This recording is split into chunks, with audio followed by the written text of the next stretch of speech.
وشق البحار إن الحمد لله نحمده ونستعينه ونستغفره ونعوذ بالله من شرور أنفسنا ومن سيئات أعمالنا من يهده الله فلا مضل له ومن يضلل فلا هادي له وأشهد أن لا إله إلا الله وحده لا شريك له وأشهد أن محمدا عبده ورسوله أما بعد. Kita melanjutkan hadis Arba'in An-Nawawiyah,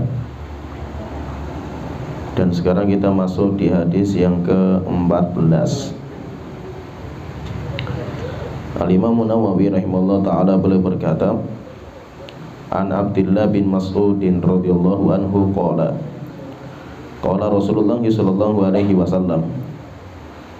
Dari Abdullah bin Mas'ud radhiyallahu anhu berkata, Rasulullah sallallahu alaihi wasallam beliau bersabda, La yahillu damu mri'im muslimin illa bi ihda thalathin.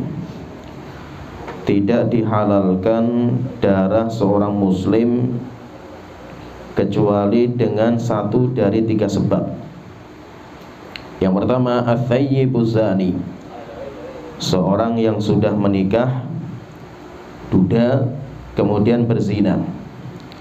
Wan nafsu bin nafsi, jiwa dibalas dengan jiwa. Wat tariku lidinihi al-mufariqu lil jama'ati, orang yang meninggalkan agamanya dan dia memisah dari jamaah kaum muslimin. Rawahul Bukhari wa Muslim. Hadis ini dikeluarkan oleh Imam Bukhari dan Imam Muslim. Dalam hadis ini Rasulullah SAW menjelaskan tentang sebab nyawa seorang muslim itu sudah tidak terjaga, sudah tidak terhormat. Nyawa seorang muslim itu terjaga, sehingga harta, nyawa, kehormatan seorang muslim dengan muslim yang lain itu diharamkan. Asamu minni dima'ahum wa amwalahum wa irdahum. Siapa yang bersyahadat la ilaha illallah, salat, zakat, dan mengamalkan Islam, maka darah, harta, dan nyawa dan kehormatan itu terjaga. Tidak boleh ditumpahkan nyawanya, tidak boleh dirampas hartanya, dan tidak dibolehkan untuk dirobek kehormatannya. Di sini Rasulullah SAW menyebutkan, tapi ada tiga penyebab di mana nyawa orang itu sudah nggak ada harganya, tidak terjaga, sehingga harus ditumpahkan nyawanya itu. Rasulullah SAW itu menyebutkan ada tiga. Yang pertama, orang yang berzina dalam kondisi dia itu sudah pernah menikah. Dia itu sudah menikah. Kemudian yang kedua, orang yang membunuh. Orang yang membunuh, maka nyawa dibalas dengan nyawa. Kemudian yang ketiga, orang yang murtad. Orang yang murtad dari agama. Kalau murtad, otomatis dia meninggalkan jamaah kaum muslimin, karena dia bukan orang muslim lagi. Dulunya dia muslim, kemudian dia keluar dari Islam. Orang yang murtad. Berarti menunjukkan Rasulullah SAW itu, beliau menjelaskan kalau ada orang mengamalkan satu dari tiga, maka dia itu nyawanya sudah tidak terjaga, sehingga nyawanya boleh ditumpahkan, boleh dihukum mati dengan salah satu dari tiga sebab ini. Dan nyawa seorang muslim itu mahal. Nyawa seorang muslim itu mahal, sehingga tidak sembarangan orang itu menumpahkan nyawa seorang muslim.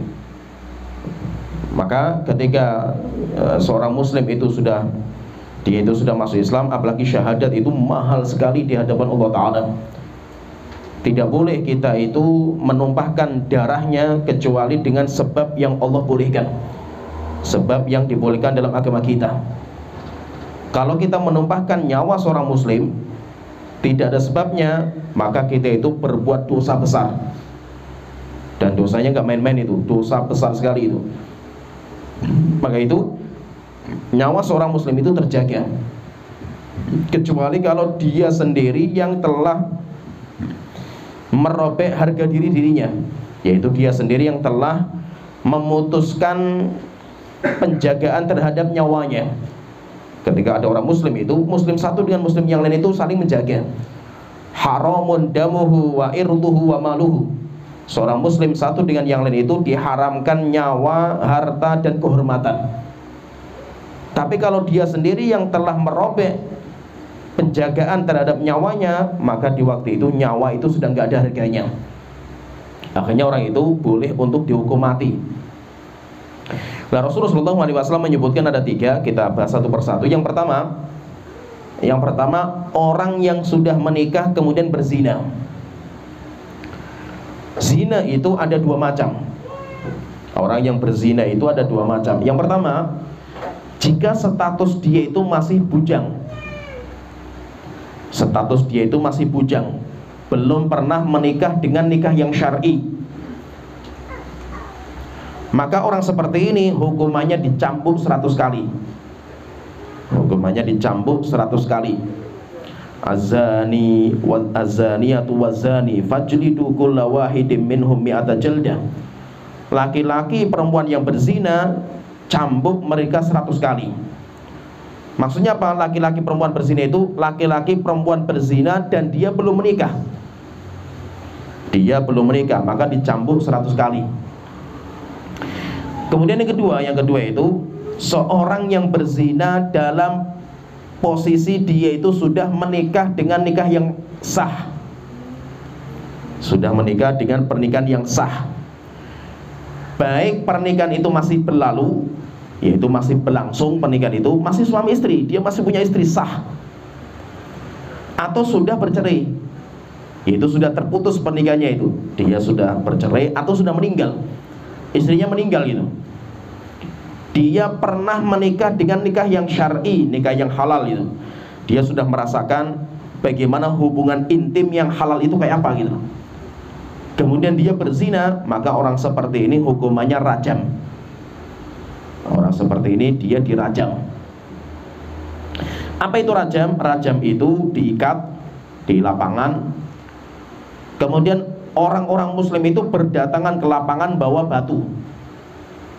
Dan batunya itu harus batu yang bisa dipegang. Berarti boleh bisa dipegang itu nggak besar, nggak kecil.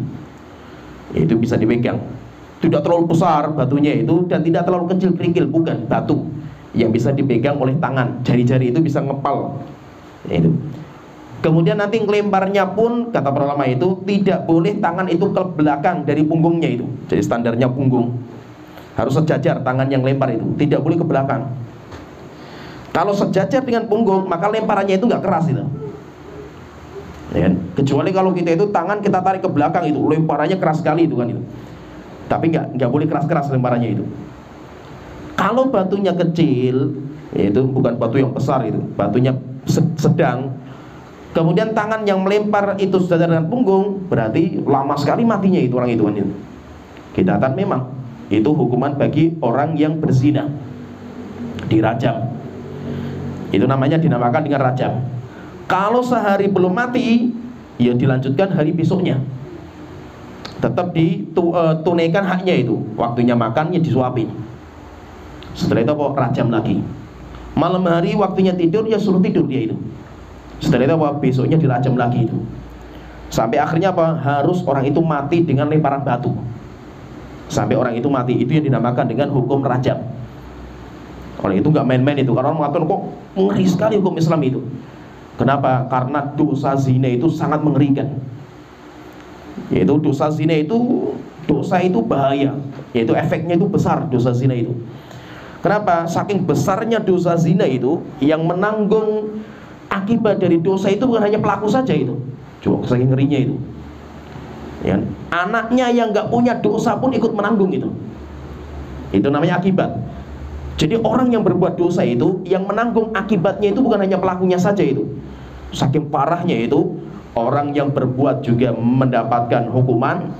Demikian juga anaknya yang nggak punya dosa pun mendapatkan akibat dari perbuatan dosa orang tuanya. Sampai akhirnya apa? Dinamakan dengan anak zina.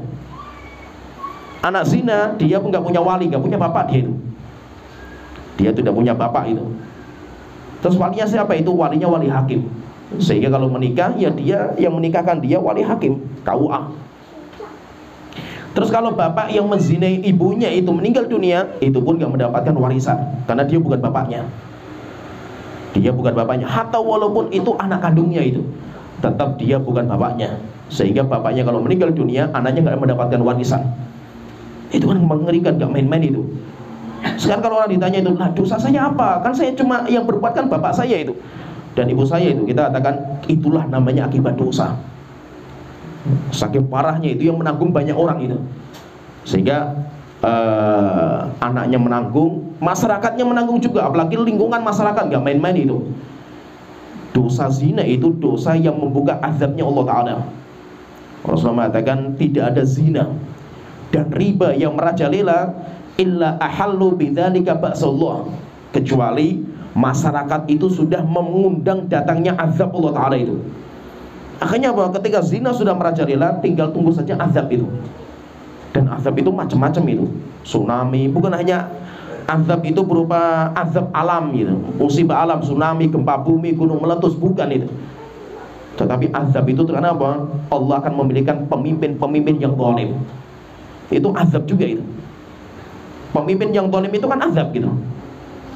Pemimpin yang zalim itu azab. Akhirnya apa? Ketika pemimpin yang zalim, akhirnya apa masyarakat itu? Masyarakat dibebankan untuk bayar pajak. Ya. Mending kalau kita bayar pajak, hak kita ditunaikan gitu. Sudah kita bayar pajak dipaksa, hak kita nggak ditunaikan gitu. Kan kita bayar pajak untuk jalan gitu, sehingga jalan negara kita itu kan kita yang bayarkan gitu. Yang mending kalau jalannya kayak tol kan itu, bukan jalan yang bagus kita bayar lagi kan itu. Yang terjadi seperti itu, kita sudah dipaksa untuk bayar pajak dan ngeri sekarang pajak itu, tetapi hak kita nggak ditunaikan. Kenapa? Karena itu akibat dari dosa. Sehingga kalau dosa itu sudah merajalela, apalagi zina, itu mengerikan akibatnya itu. Maka ketika dosa zina itu dosa paling parah dan paling keji, akhirnya apa? Cara mengobatinya tidak bisa kecuali diamputasi lah istilahnya itu. Tidak bisa diselamatkan, tidak bisa disuntik, tidak bisa dikasih obat, nggak bisa gitu. Saking parahnya virus itu gitu. Akhirnya ketika virus itu ganas, zina itu ganas sekali virusnya itu, maka dokter pun sudah tidak ada pilihan kecuali diamputasi, potong orang itu. Itu jasadnya yang terkena virus itu potong itu supaya selamat yang lainnya itu. Demikian juga apa? Dosa zina. Dan dosa itu kayak penyakit menular. Tapi dosa itu penyakitnya itu penyakit karakter. Jadi penyakit itu ada dua, ada penyakit medis yang menular, virus corona dan yang lainnya misalnya itu. Tapi apa? Ada penyakit non fisik itu, yaitu penyakit moral, dan itu menular itu. Dosa itu menular itu. Coba kita lihat itu, ada orang lahir, nggak mungkin ada orang lahir itu bencong itu dari kecil itu, nggak mungkin itu. Ya kan? Orang normal itu, laki-laki perempuan itu jelas kan itu. Kenapa kok orang itu bisa jadi bencong itu? Karena kumpul sama bencong-bencong, jadi bencong juga dia itu.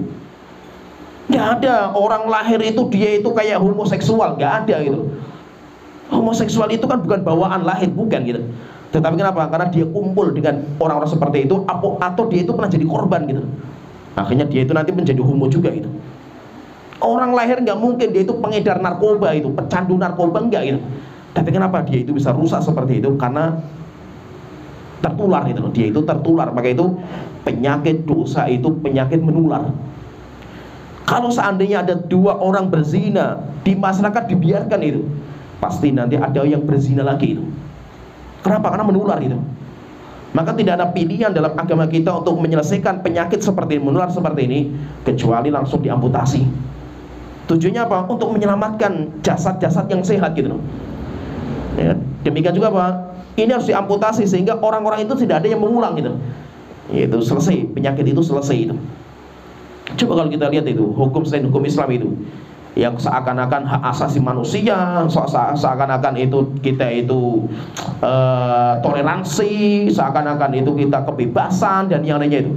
Apakah itu solusi? Nggak bisa jadi solusi. Orang zina, orang membunuh, penjara itu, keluar penjara menjadi monster setelah itu kan itu. Lebih ganas lagi setelah itu kan itu. Apakah orang tobat dari dosa dan maksiat ketika di penjara? Enggak, semakin parah dia keluar dari penjara itu. Karena itu nggak solusi gitu. Ya kan? Islam walaupun dia itu sering dituduh sebagai agama yang radikal, agama yang tidak kenal hak asasi manusia, agama yang keras, agama macam-macam lah itu. Tapi itu solusi paling canggih ya seperti itu gitu. Tidak ada cara solusi kecuali itu gitu. Begitu apa? Kalau kita lihat di negeri-negeri Arab itu, walaupun orang mengira ya keras, radikal dan yang lainnya itu, tapi negeri Arab itu negeri yang paling aman untuk wanita. Aman. Berbeda dengan negeri kita itu. Negeri kita kan orang khawatir itu. Kenapa? Karena kalau dia diperkosa, dia dibunuh, orang yang bunuh pun masuk penjara sebentar keluar kan itu. Apalagi dia punya uang ya, dia punya jabatan dan yang lainnya, selesai urusan kan gitu. Beda dengan negeri Arab. Di negeri Arab itu nggak main-main itu. Kalau seandainya negeri Arab itu hukum undang-undang nggak berlaku, maka yang berlaku hukum masyarakat. Dan itu nyata di negeri Arab seperti itu. Sehingga memang orang itu berzina itu ngeri sekali di sana itu. Akhirnya apa? Wanita itu terjaga, harta terjaga gitu. Wanita terjaga, harta terjaga, dan kehormatan orang itu terjaga karena nggak main-main hukumnya itu. Saya baru melihat dengan mata saya loh, walaupun saya di Yaman. Di Yaman pun kondisinya kan bukan negeri Islam kan itu, karena demokrasi. Beda dengan Saudi. Saudi kan negeri Islam. Di Yaman masih sendiri demokrasi, tapi budaya masyarakatnya itu Islamnya kuat di Yaman itu. Saya baru melihat dengan mata saya itu orang keluar dari bank, ngambil duit banyak, bawa plastik kresek gitu. Dan bukan naik mobil pribadi, bukan naik angkot gitu. Dan gak ada seorang pun yang mengambil itu. Tidak ada namanya merampok, gak ada di sana itu. Kenapa? Karena di sana punya qabilah. Saya punya qabilah misalkan itu. Yang ada kan hukum qabilah itu. Kalau seandainya ada satu orang yang merampok satu dari qabilah, yang kamu bukan saya, keluarga saya, qabilah saya itu. Sehingga bisa perang qabilah itu. Sehingga orang berbuat kejelekan itu gak main-main. Kenapa? Karena dia punya qabilah, saya punya qabilah itu. Walaupun di sana itu orang senjata, mereka bersenjata gitu. Kita lihat orang Yaman itu semuanya pakai senjata itu. Tapi nggak mudah-mudahan, mereka tidak bermudah-mudahan dalam masalah senjata itu. Tidak langsung nembak orang begitu saja pakai senjata, tidak itu. Saya nembak orang, itu qabilahnya sana pasti akan bunuh qabilah saya juga itu. Dan itu apa? Itu membuat orang itu ketakutan. Jadi nggak sembarangan mereka itu. Demikian juga saya melihat haknya wanita itu, masya Allah itu sangat-sangat terhormat di sana itu wanita itu. Itu di Yaman. Di Yaman itu kalau sudah kita ngantri, misalkan saya ngantri laki-laki itu, datang perempuan nggak boleh ngantri itu, langsung maju. Saya naik angkot, karena saya waktu itu masih baru datang di Yaman, saya nggak tahu juga itu. Tak kira budaya kayak orang Indonesia itu. Saya naik angkot kan kursi kan gitu. Di sini ada perempuan gitu, sini sudah penuh laki-laki gitu. Ya sudah, saya duduk di situ kan itu. Saya duduk sebelah perempuan, gempar waktu itu, saya mau dibunuh sama orang-orang sana itu. Akhirnya lihat saya orang Indonesia itu, akhirnya dilihat baru datang itu, akhirnya dimaafkan itu. Aib sekali di sana itu orang duduk sebelah perempuan, masya Allah itu bisa dibunuh sama orang sana itu. Jadi gak main-main di sana itu. Sampai saya pernah lihat dengan mata saya itu, masya Allah itu. Saya naik bis waktu itu. Depan saya itu laki-laki, mahasiswa. Itu dia lagi capek, tidur. Kakinya itu diangkat di sandaran kursi depannya itu. Ya, kita naik bis kan kayak itu. Terkadang kalau kita tidur kan kaki diangkat di sandaran depannya itu. Rupanya depannya itu perempuan. Akhirnya apa? Ketika perempuan itu terasa di belakangnya itu ada kaki yang nempel di sandarannya itu, dia marah, perempuan itu ngambil bukunya disamplukkan ke mukanya laki-laki itu. Setelah itu dia ngomong ke supirnya itu, bahwasanya laki-laki belakang saya itu ganggu saya itu. Padahal cuma kayak gitu. Akhirnya bahwa sopirnya berhenti dan mengusir orang itu suruh keluar dari bis itu. Dan diusir gitu. Coba bayangkan itu, perempuan terhormat, terjaga itu perempuan itu. Saya pernah di Yaman itu ada sebuah kasus. Ada seorang dosen itu memperkosa mahasiswi. Ketahuan. Setelah itu apa? Ditangkap orang itu di jalan, banyak orang melihat itu. Tembak kepalanya langsung itu, tembak kepalanya itu. Bersimpah darah, mati, biarkan sama masyarakat itu. Biarkan sampai berjam-jam itu. Setelah itu baru datang ambulan. Dan masyarakat lihat seperti itu, kehormatan luar biasa, nggak main-main itu. Kita ganggu perempuan di jalan itu, ganggu sedikit, langsung sama masyarakat tembak kita itu. Dan mereka nggak main-main. Akhirnya apa? Wanita terjaga. Di sana wanita sangat-sangat terjaga di sini. Kenapa? Karena hukum Islam itu diterapkan. Oleh gitu apa? Omong kosong itu orang-orang yang mengatakan hak asasi manusia, orang-orang yang mengatakan toleransi, omong kosong semua mereka itu. Kenapa? Karena itu tidak menyelesaikan. yang menyelesaikan masalah itu cuma hukum Islam. Tidak ada cara kecuali itu. Oleh itu ketika zina itu perbuatan yang sangat-sangat keji, maka tidak ada cara kecuali apa? Diamputasi penyakit itu. Akhirnya apa? Hukumannya keras sekali itu dalam Islam itu. Sampai karena kejinya perbuatan itu sampai Allah Ta'ala mengatakan wala taqrabuz zina. Janganlah kalian mendekati zina. Dekat saja nggak boleh itu. Apalagi berzinanya itu. Ketika orang berzina itu kan saraf semuanya menikmati itu. Semua saraf dia itu menikmati itu. Maka apa hukumannya? Semua saraf pun harus merasakan lemparan batu. Sehingga kenapa kok hukumannya itu kok seperti itu? Dilempari pakai batu sampai semua saraf itu kena batu itu, supaya dia merasakan sakitnya lemparan batu semua sarafnya itu. Nah, sehingga nggak main-main dalam hukum Islam itu. Masalah perzinahan itu dosa yang sangat mengerikan. Oleh itu intinya ketika orang itu berzina dan dia sudah menikah dengan syar'i, maka orang itu dirajam. Walaupun terjadi khilaf juga di antara para ulama, apakah dirajamnya itu harus cambuk dulu? Ada yang mengatakan cambuk dulu 100 baru dirajam. Ada yang mengatakan seperti itu. Tapi wallahu a'lam pendapat yang paling kuat, orang itu langsung dirajam. Ini paham ya, langsung dirajam. Pertanyaan, terus bagaimana cara menetapkan si fulan itu berzina? Ini hati-hati, nggak main-main itu. Cara menetapkan si A itu berzina, maka dengan satu dari dua cara. Yang pertama, pengakuan dia sendiri. Iqrarun nafs, yaitu dia itu mengatakan dengan sendirinya, saya berzina. Laporan dia masuk pengadilan, maka langsung dirajam orang itu. Orang itu dirajam, walaupun sudah bertobat. Kenapa? Karena rajam itu hukum dunia, bukan hukum hari kiamat loh itu. Itu hukum dunia itu. Sehingga apa? Rajam itu hanya menyelesaikan di dunia. Apakah di hari kiamat itu sudah selesai? Belum tentu. Dia bertobat atau tidak gitu. Ya, paham ya, tergambar ya. Sehingga cara menetapkan dia itu bisa dirajam karena zina itu dengan satu dari dua. Yang pertama itu dengan pengakuan dia. Dan itu yang terjadi zaman Rasulullah SAW. Kemudian yang kedua, dengan mendatangkan 4 saksi laki-laki.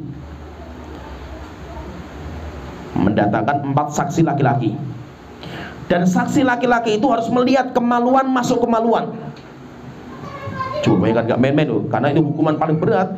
Maka cara menetapkan hukuman pun gak macam-macam, gak main-main itu. Sehingga kasus ini sampai ditetapkan ketok palu kamu berzina misalkan itu gak main-main itu. Harus dia sedia mengakui, atau yang kedua harus mendatangkan saksi 4. Walam ya'tu bi arba'ati syuhada. Allah Ta'ala mengatakan siapa? Fahami ini. Siapa yang menuduh si A berzina? Oh, saya melihat dia itu berzina itu. Nggak bisa kita terima sampai kamu mendatangkan 4 saksi. Mana saksinya? Siapa yang tidak bisa mendatangkan 4 saksi, laki-laki yang melihat dengan mata bahwasanya kemaluan sudah masuk kemaluan, fajliduhum tsamanina jaldah. Cambuk orang itu 80 kali cambukan. Kenapa? Harga diri seorang muslim itu gak main-main itu. Ya, paham ya? Kalau seandainya misalkan gini, ada 4 orang atau 5 orang lihat masuk ke kamar, jelas sekali terjadi perzinahan sampai masuk kemaluan ke kemaluan itu. 4 orang itu datang ke pengadilan. Kita di sini melaporkan bahwasanya si A dan si B berzina. Setelah itu disumpah itu. Kamu berani bersumpah? Kamu lihat kemaluan masuk kemaluan? Ya, saya berani sumpah. Kamu berani sumpah? Kamu berani bersumpah? Yang ketiga, yang keempat nggak berani. Nggak, saya nggak berani. Saya mundur itu. Mundur. Maka 3 orang cambuk semua itu. 3 orang dicambuk semua itu.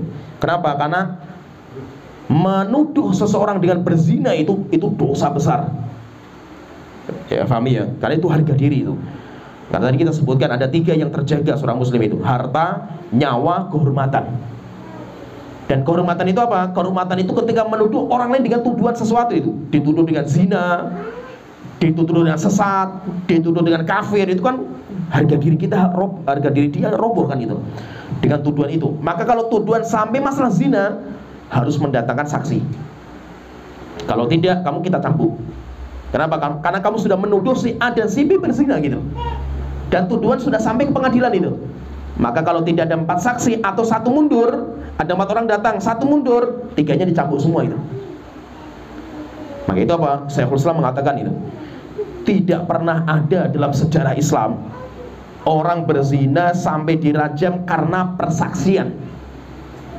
Nggak pernah ada. Kenapa? Saking beratnya menetapkan zina dengan persaksian itu. Sehingga apa? Zaman dulu sampai sekarang itu, orang itu dirajam karena pengakuan diri. Ya, paham tergambar ya? Itu sampai sekarang mata seperti saya belum pernah mendapatkan sebuah cerita yang benar, yang sah, sahih misalkan itu, tentang seseorang itu yang dijatuhi hukum rajam karena persaksian 4 orang itu. Karena nggak main-main beratnya itu, harus melihat masuknya kemaluan ke kemaluan itu. Kalau 4 orang misalkan datang mengatakan, yang 3 mengatakan enggak, saya melihat langsung dengan mata saya, masuk kemaluan itu. Yang keempat mengatakan enggak, saya enggak melihat kemaluan dan tapi cuma saya lihat telanjang saja mereka itu. Laki-laki di atas, perempuan di bawah itu. Kamu melihat kemaluan enggak itu? Enggak, saya enggak melihat itu. Akhirnya kok cambuk semua itu. Ya, jadi ketika berat sekali, karena itu hukuman kan enggak main-main itu, rajam kan enggak main-main hukumannya itu. Mengerikan sekali rajam itu. Maka menetapkan hukum rajam itu di pengadilan itu enggak main-main juga itu. Kebanyakan yang terjadi itu karena pengakuan. Sama Rasulullah SAW itu ada orang wanita yang mengaku itu, ya Rasulullah, saya berzina.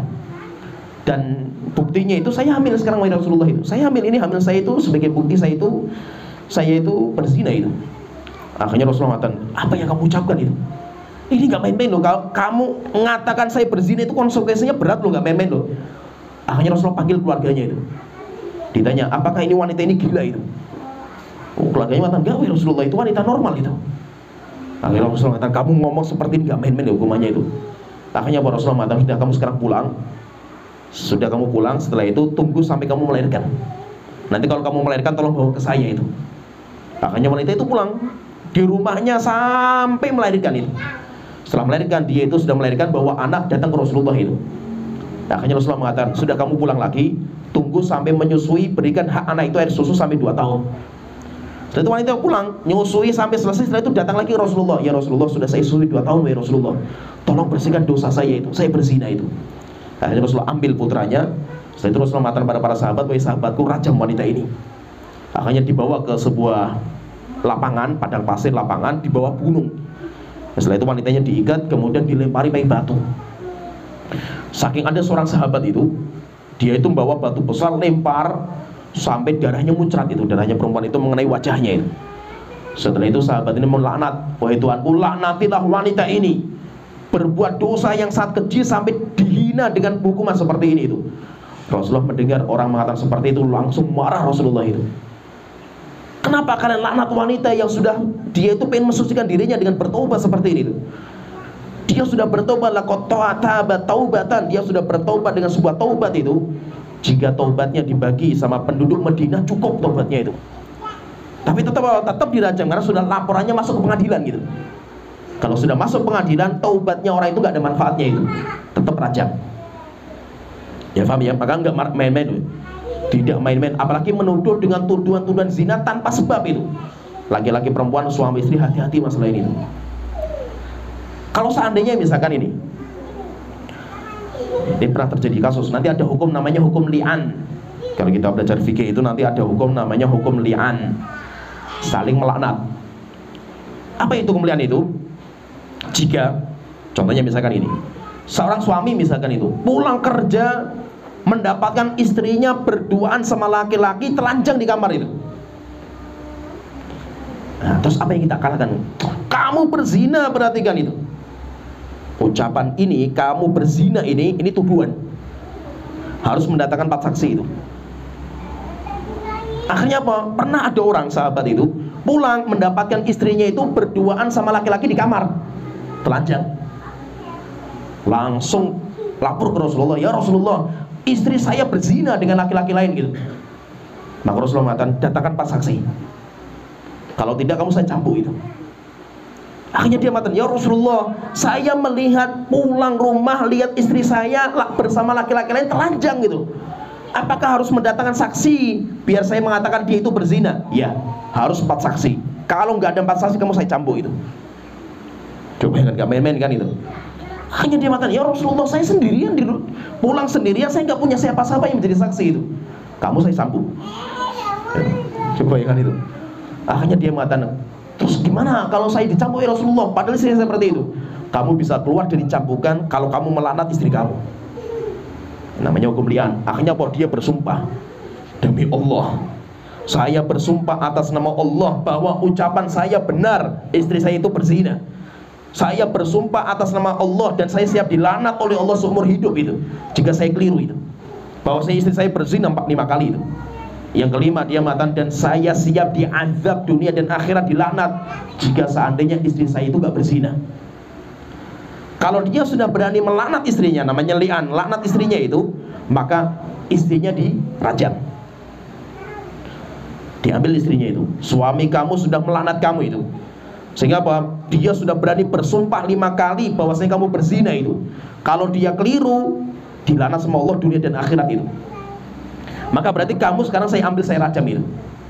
Terus kalau perempuannya pengen bebas dari hukum rajam, kamu juga harus melaknat suami kamu itu 5 kali juga itu, bahwasanya saya tidak berzina, saya bersumpah atas nama saya tidak berzina, terakhirnya, dan saya siap diazab, dilaknat dunia dan akhirat kalau saya itu berdusta. Kalau sudah terjadi saling melaknat seperti ini, maka mereka harus bercerai, tidak boleh kembali selama-lamanya itu mereka itu. Itu dinamakan dengan hukum li'an. Berarti menunjukkan apa? Enggak main-main orang itu menuduh gitu. Oh, kamu selingkuh ya itu. Nah, itu Masya Allah itu, hati-hati ucapan seperti ini. Selingkuh itu kan gak main-main itu. Selingkuh itu kan arti global. Selingkuh itu pasti berzina gak? Oh, kamu selingkuh kamu itu. Gara-gara pulang HP-nya istri suaminya itu dicek sama istrinya itu. Wah, SMS kamu sama siapa itu? Ya, wes akhirnya bubar wes keluarganya. Oh, selingkuh kamu ya. Hati-hati. Kalimat-kalimat seperti ini itu gak main. Ini sudah masalah harga diri itu. Kalau sudah menyangkut harga diri, menuduh seorang muslim itu gak main-main itu. Apalagi sampai tuduhannya itu tuduhan yang bahaya itu, kafir. Kalau seorang muslim dituduh sebagai orang sesat, itu gak main-main itu. Man qala li akhihi ya kafir. Siapa yang mengatakan kepada saudaranya seorang muslim itu, ya kafir. Tuduhan kafir itu, faqad ba'a bihi ma ahaduhuma. Kalimat yang sudah keluar ini, kafir itu akan mencari siapa yang layak itu. In kana kama qala, kalau memang yang dijuluki itu layak dikafirkan, jatuh kepada yang dijuluki. Wa illa roja ila sahibi, tapi kalau dia nggak layak, kembali kepada yang mengatakan kalimat kufur itu. Sehingga apa? Siapa yang mengatakan kepada orang lain, orang muslim itu kafir, dia nggak cocok, berarti dia kafir di hadapan Allah Ta'ala itu. Nggak main-main itu. Kenapa? Karena sudah menyangkut harga diri itu. Kalau sudah menyangkut harga diri itu sudah urusannya berat di hadapan Allah Ta'ala itu, harga diri seorang muslim itu. Apalagi apa? Tuduhan zina. Tuduhan zina, tuduhan paling keji, nggak main-main itu. Sehingga apa? Harus melihat, dan 4 saksi melihat kemaluan itu masuk kemaluan. Sehingga apa? Nggak pernah ada, saya bilang matan, nggak pernah ada orang dirajam karena persaksian, saking beratnya itu. Yang ada itu kebanyakan itu karena pengakuan. Orang itu datang kemudian mengaku, ya Rasulullah, saya berzina. Akhirnya dirajam sama Rasulullah SAW. Pertanyaan di sini selanjutnya misalkan, terus kalau seandainya ada orang dirajam gitu, kita sebutkan tadi pernah saya sebutkan, terus urusan akhiratnya itu sudah selesai atau belum itu? Kita katakan belum. Rajam itu tidak menghapuskan dosa. Paham ya? Rajam itu hanya untuk menyelamatkan orang-orang lain supaya tidak ikut-ikutan gitu. Ya, tergambar, paham ya? Sehingga apa?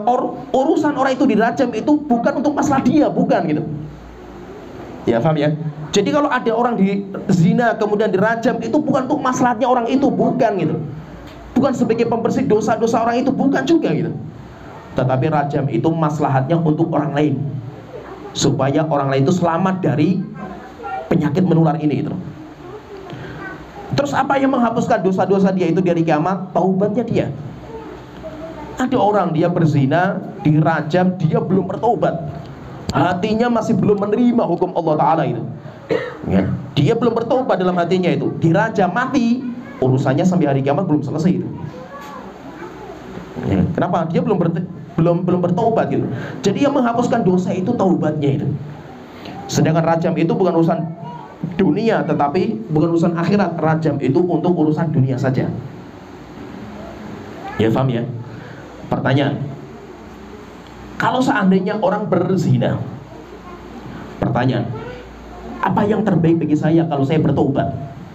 Apakah saya lapor pengadilan sehingga saya konsekuensinya nanti dirajam, atau saya itu sembunyikan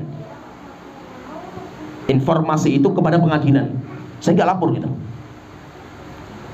Ini mana yang terbaik gitu? Maka semuanya, kata para ulama, itu dilihat kepada pribadi Anda. Jika memang Anda itu sudah bertaubat dengan taubat yang nasuha, dan insya Allah dengan taubat itu nggak akan mengulang perbuatan itu, maka kata para ulama, yang terbaik adalah memanjangkan umur. Ya, yang terbaik memanjangkan umur. Supaya apa? Supaya dia itu bisa menutupi dosanya dengan taubat dia, amal soleh dia sebanyak-banyaknya itu. Karena kalau sudah dihukum mati, sudah nggak bisa amal soleh lagi itu, nggak main-main kan gitu. Tapi kalau dia itu ditakutkan, saya takut kalau saya itu tidak dihukum mati, saya akan jatuh lagi dari perzinahan itu. Ya, saking kuatnya fitnah di kampung itu, di tempat itu misalkan itu, saya belum tentu bisa selamat dalam masalah ini lagi itu. Maka yang terbaik bagi orang itu untuk lapor pengadilan sehingga dirajam, selesai urusan itu.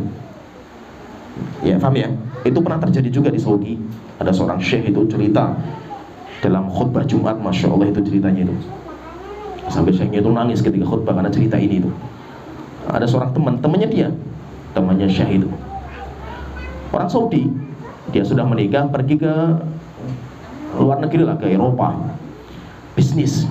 Jadi ada orang Arab bisnis di sana itu. Karena istrinya itu tinggal, istrinya di Saudi itu. Dia di Eropa, kondisi Eropa seperti ini, fitnah, mengerikan, fitnah wanita, sampai akhirnya berzina. Setelah itu ketika pulang di Saudi, dia itu menyesal itu. Sering dengar ceramah-ceramah para ulama tentang bahaya zina dan hukuman nanti di hari kiamat, sampai akhirnya nangis dia itu. Sampai akhirnya mau kepikiran terus itu, dosa zina itu kepikiran, apalagi azabnya orang berzina nanti di hari kiamat kan mengerikan itu. Sampai akhirnya dia itu stres itu. Apakah dia itu harus lapor pengadilan selesai supaya dia itu bersih dosanya, atau dia itu menutupi dosanya itu. Tapi karena dia itu masih sering ke bisnis keluar negeri, takut dia jatuh lagi itu. Akhirnya suatu ketika dia itu datang ke seorang ulama, ceritakan cerita dia itu. Setelah itu dia tanya itu, Syekh, apakah yang terbaik bagi saya itu untuk lapor pengadilan, setelah itu saya dirajam selesai itu, atau saya itu tutup saja itu? Akhirnya beliau mengatakan, jika memang kamu itu sudah bertobat dengan taubat nasuha, dan pintu-pintu zina di setelahnya itu sudah tertutup itu, maka yang terbaik bagi kamu untuk diam saja. Kamu perbaiki sekarang amal soleh kamu, perbaiki dengan sebaik-baiknya itu. Akhirnya apa? Selesai. Dia pekerjaan di luar negeri diberhentikan. Setelah itu dia itu fokus untuk ibadah. Saking semangatnya dia itu memperbaiki diri sampai hafal Quran 30 juz. Gitu. Saking semangatnya dia itu ibadah sampai jadi imam. Dan di muadzin di masjid itu sampai jadi imam, dan bacanya indah sekali Al-Qurannya itu. Dan setiap hari cuma mikir dosanya nanti di hari kiamat, dosanya kayak apa di hari kiamat itu. Sampai suatu ketika itu, ceritanya syekhnya itu, dia itu menjadi imam pas membaca ayat-ayat azab gitu loh. Pas ayat azab neraka jahanam itu, akhirnya dia ingat dosa zinanya itu. Setelah itu dia menangis, akhirnya jatuh meninggal dunia itu. Dalam kondisi apa? Pas lagi sholat itu. Terkadang apa? Terkadang orang bertaubat itu, taubat nasuha itu, dan dia memperbaiki dirinya, itu lebih baik daripada dia itu cepat mati gitu. Kenapa? Karena Allah masih memberikan waktu untuk memperbaiki diri kan itu. Tetapi kalau dia itu dipanjangkan umurnya, malah jatuh lagi dalam dosa yang sama, jatuh lagi, maka yang terbaik bagi dia itu untuk segera meninggal. Oleh itu Rasul kan mengatakan itu, orang yang terbaik itu siapa? Man tola umruhu wa hasuna amaluhu. Orang yang umurnya bertambah dan amal solehnya juga bertambah itu. Nah, jadi maksudnya itu nggak main-main dalam masalah ini. Maka kalau memang kita itu berzina, apalagi di negeri kita nggak ada hukum rajam itu, maka siapa yang pernah jatuh dalam perzinahan, taubat kepada Allah dengan taubat yang nasuha, wis nggak ada pilihan itu. Tidak ada pilihan itu, kecuali kita bertaubat dengan taubat nasuha. Setelah itu kita perbaiki diri. Kan disebutkan dalam surat Al-Furqan itu 3 dosa yang paling parah itu syirik, membunuh, kemudian berzina. Terus Allah Ta'ala mengatakan dalam firman-Nya itu, siapa yang mengamalkan dosa ini, yudha'af lahul azab, azabnya akan dilipat-lipatkan nanti di hari kiamat itu. Setelah itu Allah Ta'ala berfirman, illa man taba, kecuali orang yang bertaubat. wa amana, kemudian orang itu beriman, wa amila amilan sholihan, dan beramal soleh, faulaika yubaddilullahu sayyi'atihim hasanat, orang itu akan diganti tulisan dosanya dengan kebaikan. Tapi syaratnya 3. Taubat dengan taubat nasuha, memperbaiki imannya dengan cara belajar. Setelah itu dia beramal soleh dengan amal soleh sebanyak-banyaknya itu. Nah itu intinya, siapa yang pernah jatuh dalam masalah ini tidak ada kecuali 3 pilihan ini.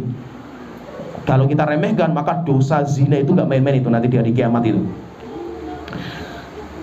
Pertanyaan sekarang, kalau orang bertanya misalkan itu, kalau ada seorang wanita, tadi wanita di Rasulullah itu yang dirajam itu kan, dia datang ke Rasulullah, kemudian dia mengatakan, ya Rasulullah, saya berzina. Pertanyaan, kenapa Rasulullah nggak tanya, siapa yang zina kamu itu? Ya paham ya? Siapa yang zina kamu? Supaya kok dirajam juga itu. Kenapa? Karena kalaupun perempuan itu ngaku, saya yang menzina saya si A, itu pun nggak diterima juga itu. Kenapa? Karena harus mendatangkan saksi juga kan itu.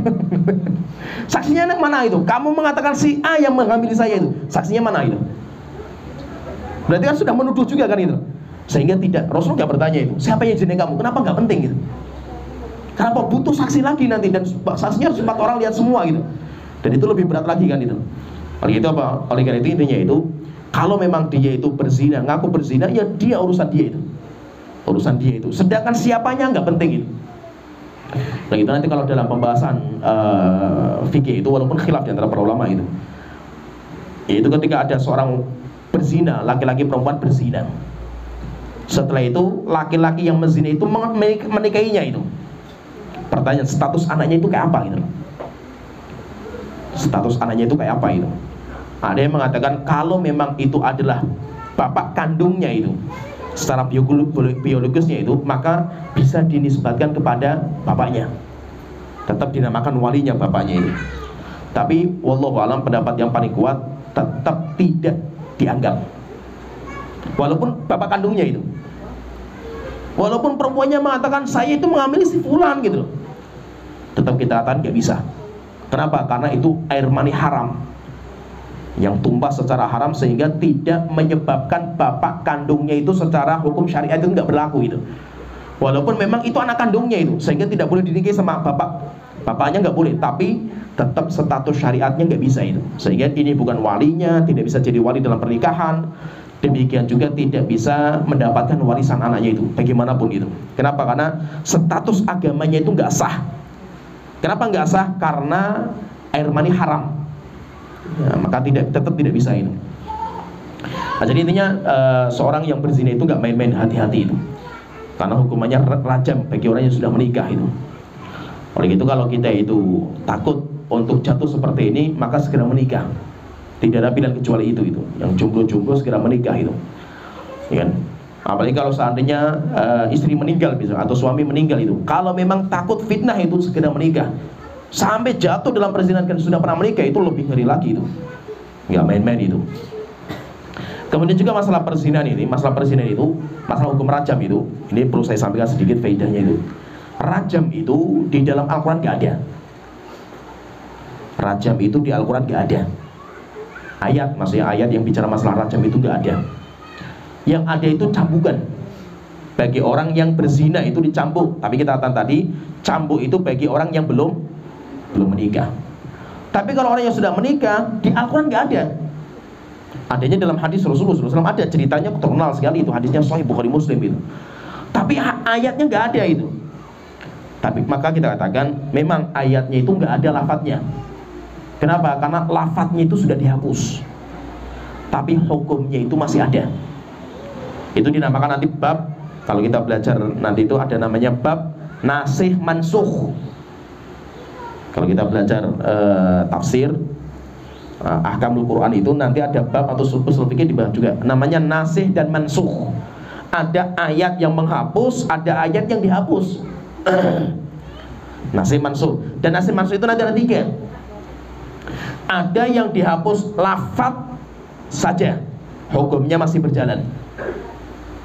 Ada ayat lafadznya nggak ada, tapi hukumnya masih berlaku. Ada yang dihapus hukumnya saja, lafadznya masih ada, dan itu paling banyak di Al-Quran. Jadi kita terkadang baca ayat Al-Quran itu nggak boleh diamalkan lagi itu.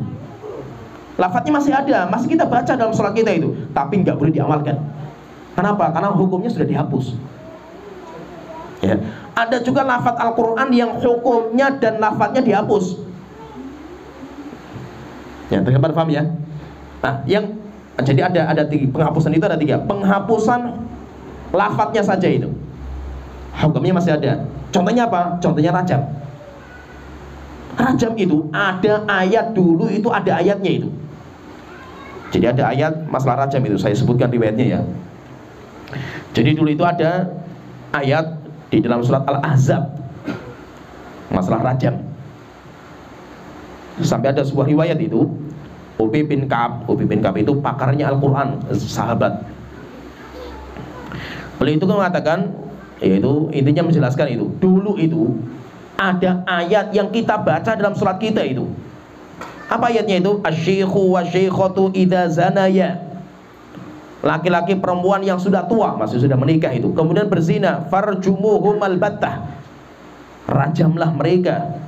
Nakalam minallahi wallahu azizun hakim, sebagai hukuman dari Allah, dan Allah Maha Perkasa dan Maha Penyayang. Tapi ayat ini sudah nggak ada, lafadznya sudah nggak ada di Al-Quran, antum cari sudah nggak ada itu. Tetapi hukumnya masih berlaku.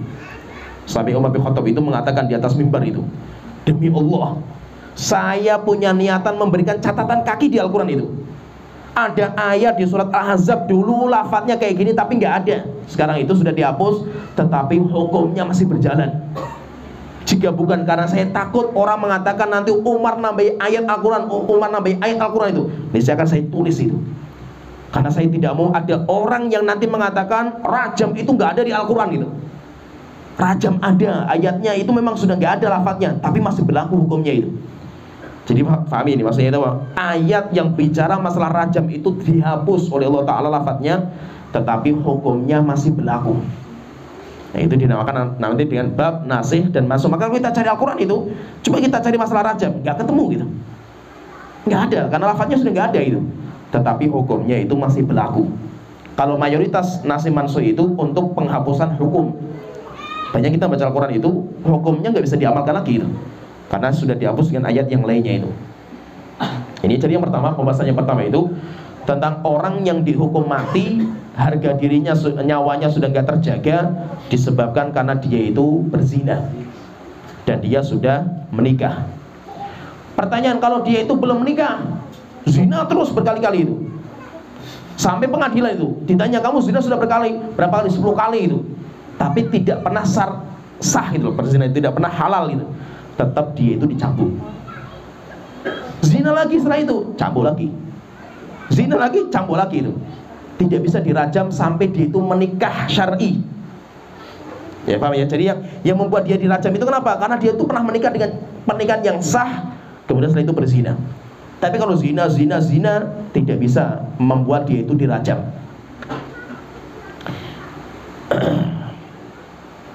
Kita masuk yang kedua, pembahasan yang kedua, yaitu yang menyebabkan orang itu dihukum mati, nyawanya sudah tidak terjaga itu, yaitu an-nafsu bin nafsi, nyawa dibalas dengan nyawa.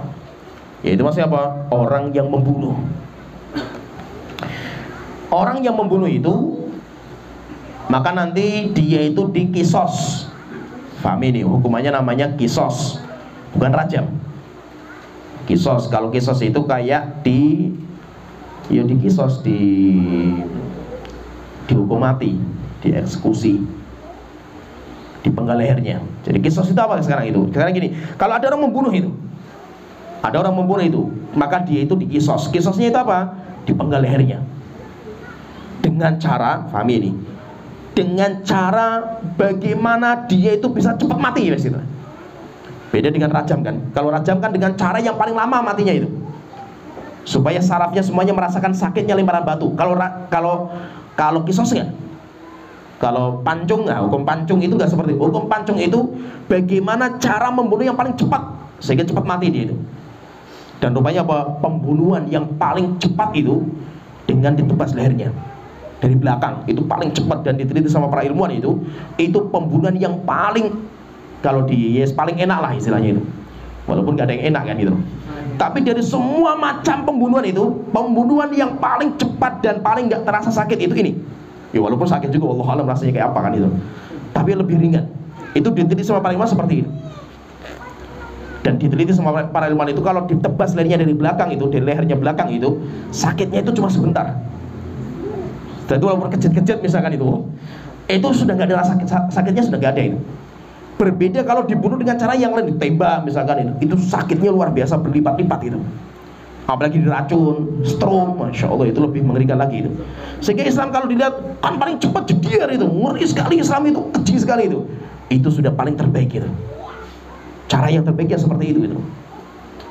Sehingga bagaimana namanya dipancung. Pancung itu maksudnya apa? Dipancung itu, kisos itu, ditutup kepalanya. Setelah itu orang itu ditundukkan itu kepalanya itu.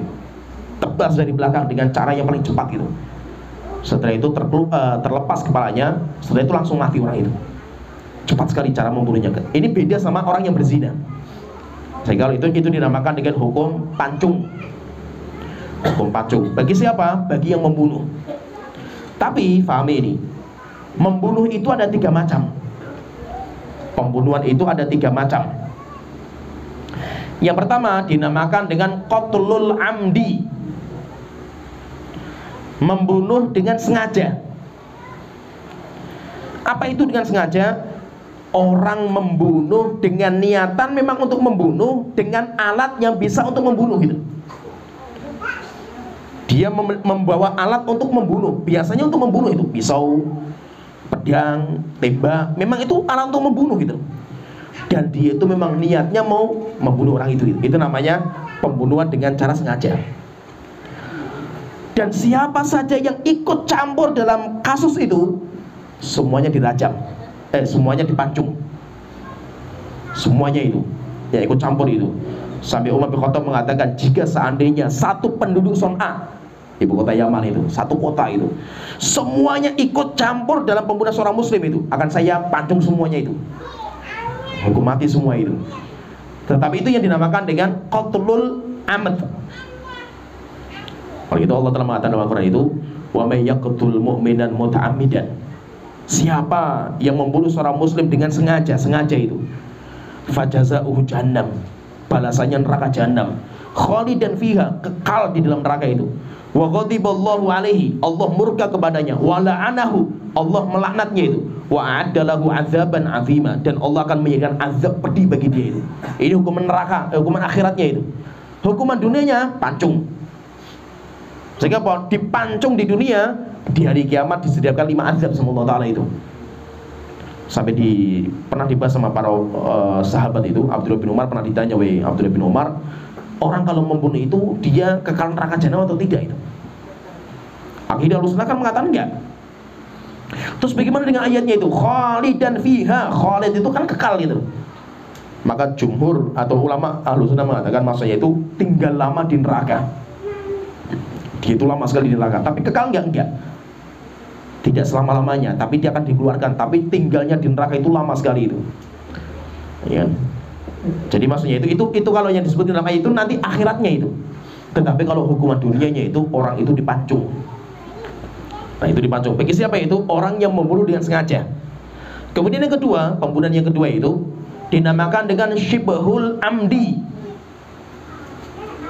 mirip dengan kesengajaan. Apa itu?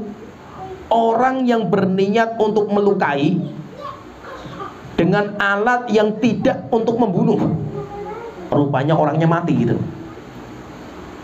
Contohnya misalkan itu, saya kelahi sama orang, saya pukul orang itu, prok mukanya itu. Tangan ini, pukulan itu bukan alat untuk membunuh itu. Tak bunuh kamu itu, Pak. Enggak bisa, ini bukan alat membunuh secara normal kan itu. Alat melukai iya, tapi ini bukan alat membunuh. Saya punya niatan untuk melukai orang itu dengan alat yang bukan biasa untuk membunuh gitu loh. Tapi rupanya orang itu mati gitu loh. Matinya pun gak mesti langsung mati jedit mati langsung di situ, enggak. Mungkin masuk rumah sakit, berbulan-bulan di rumah sakit sampai akhirnya mati karena luka itu gitu. Tetap itu namanya syibhul amd. Itu namanya syibhul amd. Atau kita itu misalkan kelahi pakai kayu misalkan, atau batu, sampai ambil batu keprokan di mukanya, dia mati orang itu. Batu bukan alat untuk membunuh itu, kecuali kalau pedang, parang itu kan untuk membunuh kan, nyembelih kan gitu. Tapi kalau batu atau kayu bukan itu. Rupanya orangnya mati gitu. Nah, kalau seperti ini dinamakan dengan syibhul amdi. Orang ini nggak bisa dikisos. Tidak bisa dikisos, tidak bisa dihukum pancung orang seperti ini. Tapi dia itu membayar denda mughalladhah istilahnya itu.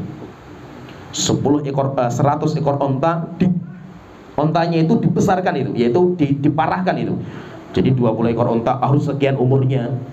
Ini harus sekian umurnya. Itu namanya mughalladhah, itu seperti itu. Nanti kalau lebih rincinya kita masuk ke bab fikih, ada lebih rinci lagi itu. Dan yang bayar dia sendiri itu.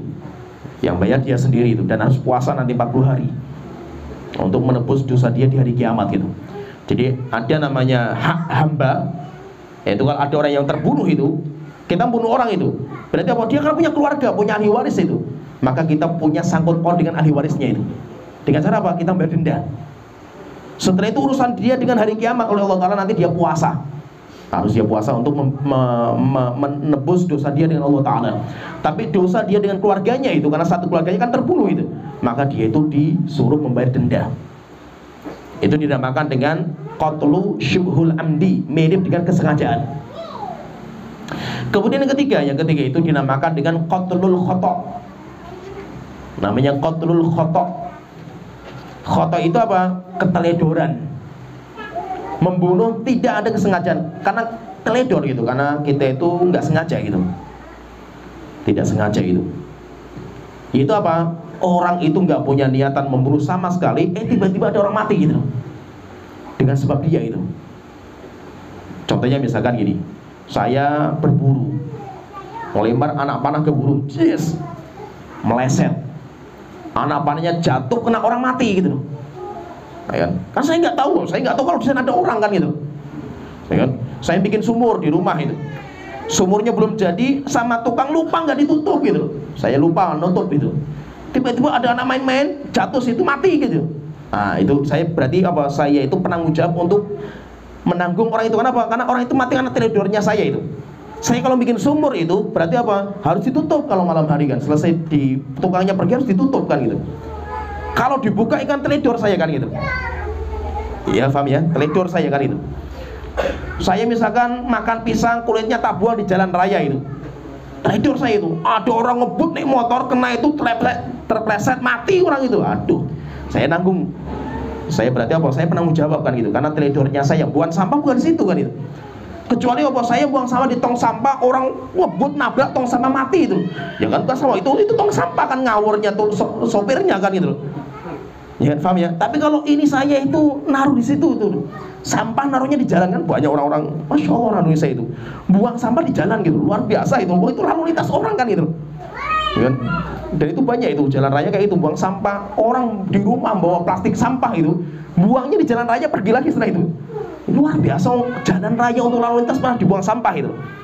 Orang selesai kerja misalkan itu jualan apalah bakmi lah, jualan inilah itu, cuci piring atau cuci itu, airnya taruh di jalan, masya Allah kan gitu. Ada orang lewat itu kepleset mati terus bagaimana kan gitu. Nah itu berarti saya teledor itu.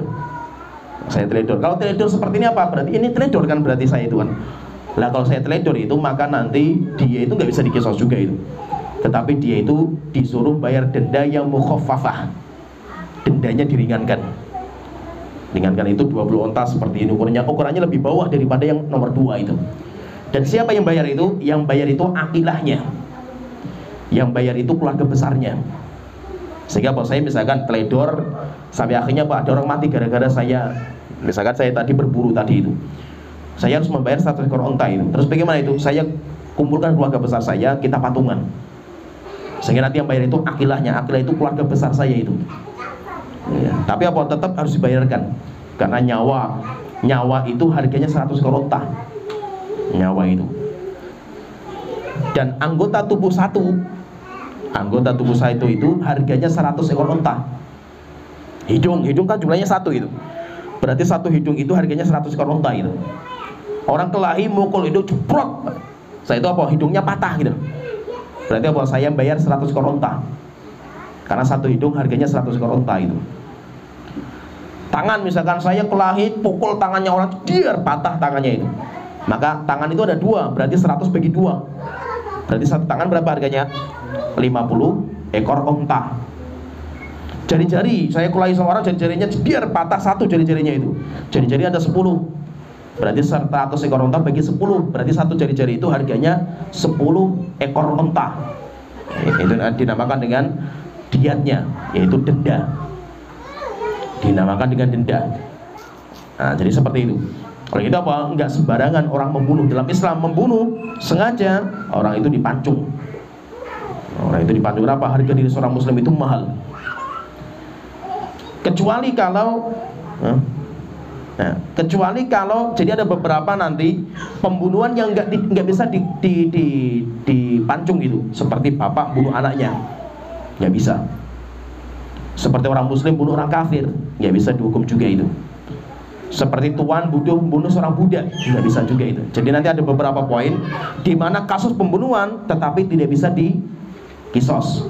Kenapa? Karena nggak satu letting itu, maksudnya itu nggak sekufu, tidak seleting. Orang muslim bunuh orang kafir nggak bisa dikisos, karena nyawa seorang muslim nggak sama dengan orang kafir itu.